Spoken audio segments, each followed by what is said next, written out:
가장 뜨거운 이슈. 네, 우리 정부가 헤드라인. 일본의 출발 새 아침 헤드라인 인터뷰. 네, 우리 정부가요 일본의 경제 보복 조치 이슈를요 세계 무역기구 WTO에 긴급 상정했습니다. 어제 일본의 수출 규제 사태와 관련해서 성윤모 산업통상자원부 장관의 브리핑도 있었죠. 아직 일정은 조율 중인 것으로 알려지고 있습니다만 이번 주 금요일 도쿄에서 양자 협의가 예정되어 있다는 소식입니다. 일본은 협의도 없고 철회도 없다. 이런 입장입니다. 자, 양자 협의로 돌파구가 마련될 수가 있을까요? 저희 출발 새 아침 식구 같은 분이십니다. 국제통상 전문 송기호 변호사 나오셨습니다. 변호사님 어서 오십시오. 네, 반갑습니다. 안녕하세요. 예, 일단 그 협상 테이블이 좀 마련될 것 같은 분위기인 것 같긴 한데 정작 마련된다 하더라도 돌파구가 마련될 수 있을까? 이게 지금 제일 관건이잖아요. 어떻게 보시는지요?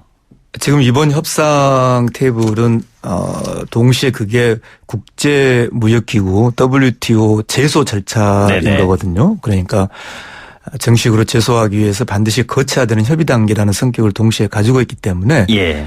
여기에서 어떤 돌파구가 마련될 것으로 보이지는 않습니다. 네네. 중요한 거는 이제 아베 행정 조치의 모순, 그러니까 지금 후방 공급 기지를 끊는 굉장히 극단적인 조치를 이제 아베 총리가 하는 거지 않습니까? 네네. 일본 내 행정 조치로서. 근데 아베 총리가 그 법적 근거를 이제 도저히 찾아도 안 되니까 이제 이 안보 법령, 지금 예. 아까 뭐 에칭가스니 뭐 샤린가스니 그런 이제 안보 물자 전략 통제에다가 그 법적 근거를 찾았단 말이죠. 네네네. 그게 바로 이제 아베 조치의 모순이 있는 것인데 그게 계속 동력을 가지고 지속적으로 가능하려면 한국에서 일본의 안보를 위협하는 안보 물자 통제에 커다란 잘못이 있어야 된다는 그런 잘못이 있다는 구체적인 증거를 내놓아야 되거든요. 예를 들면 우리가 북한 쪽에 뭐를 이 부분을 좀 단출했다든가 이런 게 나와야 된다는 거잖아요. 그렇죠. 그러니까 예.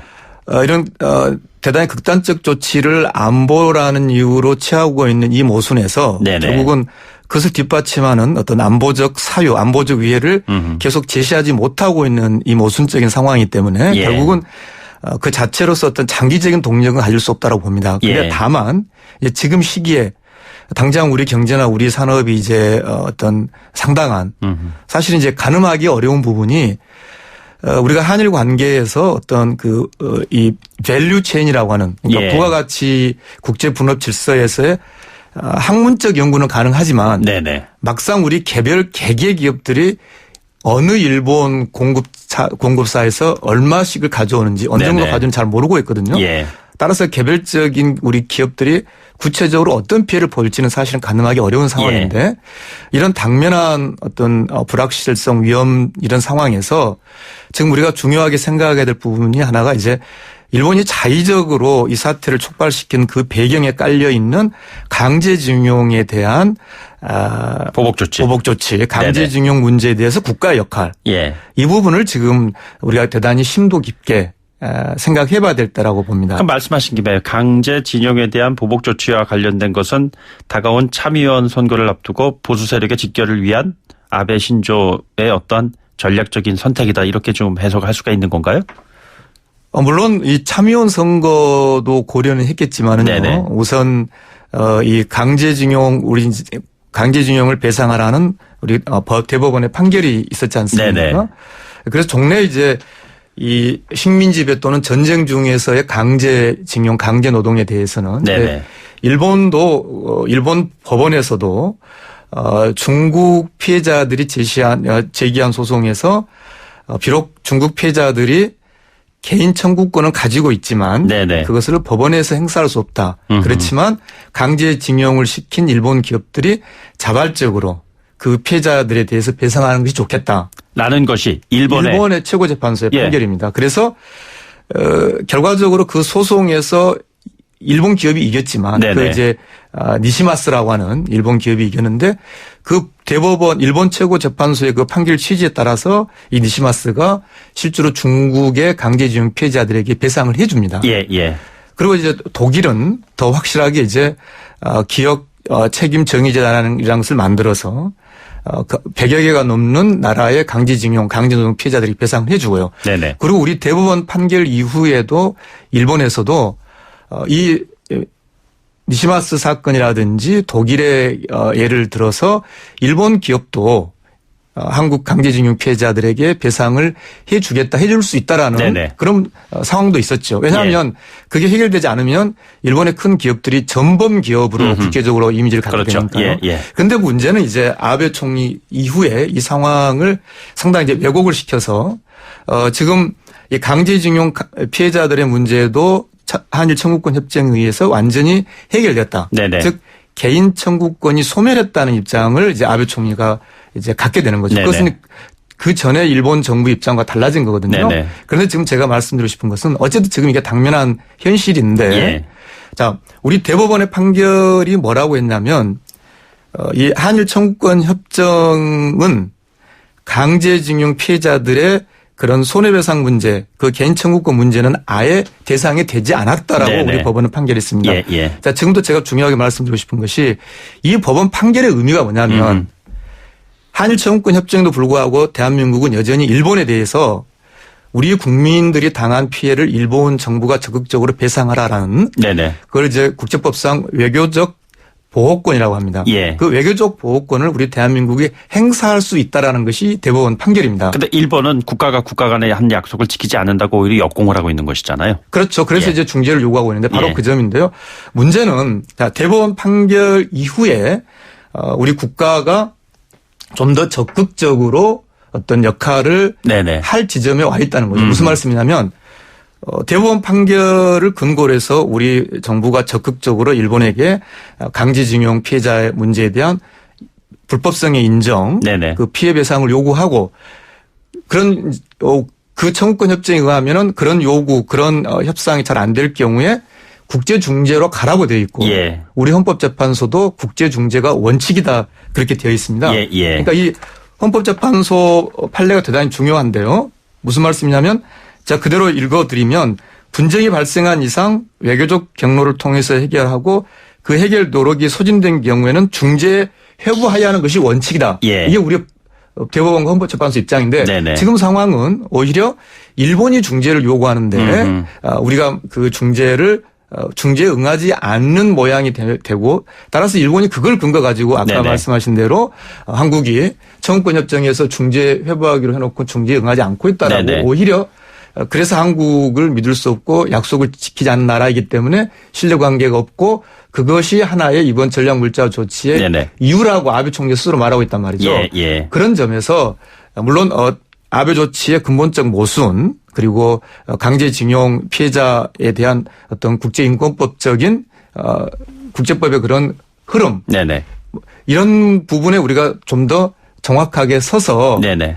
이 강제징용 문제에 대해서 국가가 더 적극적으로 네네. 일본에게 대법원 판례 기초해서 일본의 배상 불법 행위성을 인정하게 하고 네네. 그런 적극적인 역할을 하면서 그러나 일본이 지금 그것을 응하지 않고 있는 거지 않습니까? 예, 예. 일본은 아예 다 해결됐다는 입장이기 네네. 때문에 그렇다면은 중재에 가서 적극적으로 우리 법원이 인정한 외교적 보호권을 행사하는 것이 네네. 지금 상황에서는 대단히 중요하다. 네네. 이런 강제징용 문제에 대해서 국가가 역할을 적극적으로 함으로써 적어도 일본이 자의적으로 이번 사태를 촉발시킨 하나의 어떤 요인들을 우리가 법과 원칙에 맞게 풀어가는 것. 네네. 이 국제중재라는 가능성을 우리 법치에 맞게 열고 가는 것이 예. 지금 이 상황에서도 대단히 중요하고요. 알겠습니다. 길게 좀 자세하게 설명을 해 주셨는데 이게 국가와 국가 간의 약속을 오히려 책임을 져야 될 일본이 우리 쪽에 전가를 하는 그런 상황을 만들어 놓고 무역 보복 조치라는 상황까지 펼쳐지고 있는데 우리가 당장 지금 이 반도체 부분에 대한 아주 실질적인 피해 우려되는 상황에서 어제 이제 WTO의 긴급 상정을 한 이 안건 WTO 체제를 통해서 문제 해법을 찾는 것이 과연 어느 정도 기간이 걸릴 것이고 또 이것이 좀 가능한 여지가 얼마나 되는 것인지 지금 아주 알기 쉽게 좀 설명을 좀 부탁드립니다. 그 문제는 이미 WTO 협정문에 나와 있는 네네. 문제고요. 그리고 이 사안은 아까 말씀드린 것처럼 정당화될 수 없는 안보 조치를 들고 나와가지고 무역 제한을 하는 것이기 예, 때문에 예. WTO에서 우리가 일본 조치가 WTO 위반이라는 판결을 받아낼 것으로 보입니다. 그러나 문제는 기간이 얼마나 걸려요? 그렇죠. 교수님? 바로 그 지점인데 1심에서 적어도 한 1년 정도 걸릴 것이고요. 아, 그래요? 네. 또 항소심이 현재 네네. 제대로 그 재판관들이 구성되지 않기 때문에 예. WTO 절차를 통해서 장기적으로 이 문제가 해결되는 부분은 네네. 어떤 실효성 면에서는 제약을 받을 수 있는 거죠. 그러나 대단히 중요한 네네. 우리 정부가 WTO에 가는 것은 대단히 필요하고 정당한 것인데 아까 다시 그 이야기로 돌아온다면 네. 단기간에 이 문제를 어떻게 해결할 것인가 해결적 접근에서 중요한 요소 네. 중에 하나가 우리 법원과 헌법재판소가 잘 판단했듯이 이 강제징용 피해자 문제에 대해서 국가가 적극적으로 일본에게 대해서 외교적 보호권을 행사하고 그 행사하는 방법으로 국제중재를 통해서 국가가 적극적으로 역할을 하는 것이 네네. 지금 필요하다. 그것이 지금 아베가 마치 한국이 중재조차 청구권 협정에서는 중재에서 해결하기로 해놓고는 한국은 중재조차 응하지 않고 있다. 예. 이런 어떤 아베의 잘못된 적반하장식 논리잖아요. 그렇죠. 그러니까 그 부분은 우리가 해소를 해 나가는 것이 맞다. 즉 강제징용 문제에 대해서 그것을 우리 개인과 피해자 할아버지 개인과 일본 기업 사이의 민사 문제로만 둘 것이 아니라 네. 국가가 적극적으로 개입해서 일본에게 외교적 보호권을 행사하고 국제 중재에도 적극적으로 응해서 이 문제를 네네. 풀어나가는 것. 강제징용 문제에 대해서 국가가 어떤 역할을 적극적으로 하는 것이 지금 당시에 필요하고요. 또 피해자분들이 신청을 한다면 왜냐하면 지금 이제 워낙 연로하시고 이 대법원 재판 과정에서 네 분이나 또 돌아가시지 않습니까? 네네. 그러니까 우리도 인도주의적인 인권법적인 차원에서 피해자분들이 요청하신다면 국가가 먼저 배상금을 선지급하고 일본에게 좀 더 강력한 외교적 보호권을 행사하는 즉 네네. 강제징용 문제에 대해서 국가가 일정한 역할을 하는 것이 이번 사태에서 해결하는 데 있어서 WTO 판결 그리고 어떤 아까 말씀드린 대로 아베 조치가 일본 국내적으로도 국내법적으로도 모순을 가지고 있기 때문에 네네. 일본 내에서도 어떤 반발이 계속 이제 일어날 수 있는 건데 왜냐하면 아베가 구체적인 증거를 들고 나오지 못하면서 계속 한일 그런 경제 거래 교란을 한다면 예. 이것은 자유무역 국가, 통상국가 일본이라고 하는 일본 산업의 이익에도 대단히 해롭거든요. 네네. 그렇기 때문에 WTO 제소 그리고 아베 그런 모순적인 상황에 대한 본질적인 문제 제기와 함께 네네. 강제징용 문제에 대해서 국가가 더 적극적으로 역할을 하는 것. 네네. 이것을 제가 오늘 꼭 말씀드리겠습니다. 짧게요, 변호사님. 이 강제징용 문제에 대한 국가의 적극적인 역할 이 부분을 놓고선 얘기했을 때 반도체 이 사안 문제 가지고서는 불과 한 2주 버티기도 힘들다 이런 얘기까지 나오고 있는데 시간이 별로 없잖아요. 그 반도체 이주 문제는 지금으로서는 피할 수 없는 문제이죠. 네네. 왜냐하면 이미 그 반도체 세계 핵심 부품에 대한 허가제를 급격하게 악화시킨 제도는 지난 4일부터 시행 중이고요. 네네. 그리고 우리를 이제 안보 무해국이라고 하는 그 화이트 리스트에서 제외하겠다는 입법 예고는 지금 24일까지 입법 예고 진행 중이거든요. 네네. 이러한 일본 행정법적 단계를 지금 막을 방법은 없는 거죠. 네네. 그러나 이게 지금 1, 2주 내의 문제가 아니라 이 피해가 본격화될 시점은 아직 1, 2주 내는 아니거든요. 네네. 그렇기 때문에 아베 조치의 허점, 아베 조치의 모순을 우리가 최대한 일본 국내법적으로 국제법적으로 활용하는 동시에 그 배경, 그 밑에 깔려 있는 그 아베가 자의적으로 촉발시킨 하나의 원인이 됐던 강제징용 피해자에 대한 국가의 역할을 좀 더 적극적으로 도모하는 알겠습니다. 것이 대단히 중요하다 말씀드리고 싶습니다. 그러니까 외교적인 노력, 기업은 기업대로의 또 노력, 국제 무대에서의 또 외압을 통한 어떤 압박 작전 이런 것까지 다 지금 동원해야 된다는 말씀이신 것 같은데요. 이야기를 좀 오늘 아침엔 여기까지 좀 드려야 될 것 같습니다. 지금까지 국제통상 전문 송기호 변호사와 함께했습니다. 오늘 말씀 고맙습니다. 네, 감사합니다. 1부 마무리하고요. 2부에 돌아오죠.